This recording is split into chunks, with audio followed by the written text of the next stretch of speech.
Hello everyone, welcome back to this channel.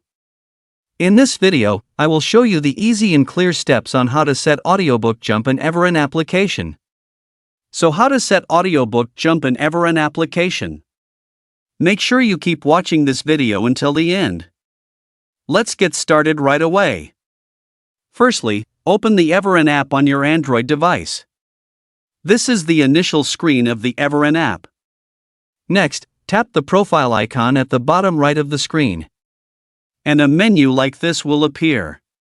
Tap the audio player settings menu. Tap Audiobook Jump.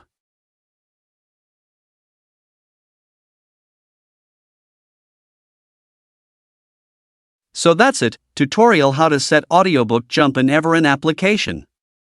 Thank you for watching. I hope this video was helpful. See you in the next video.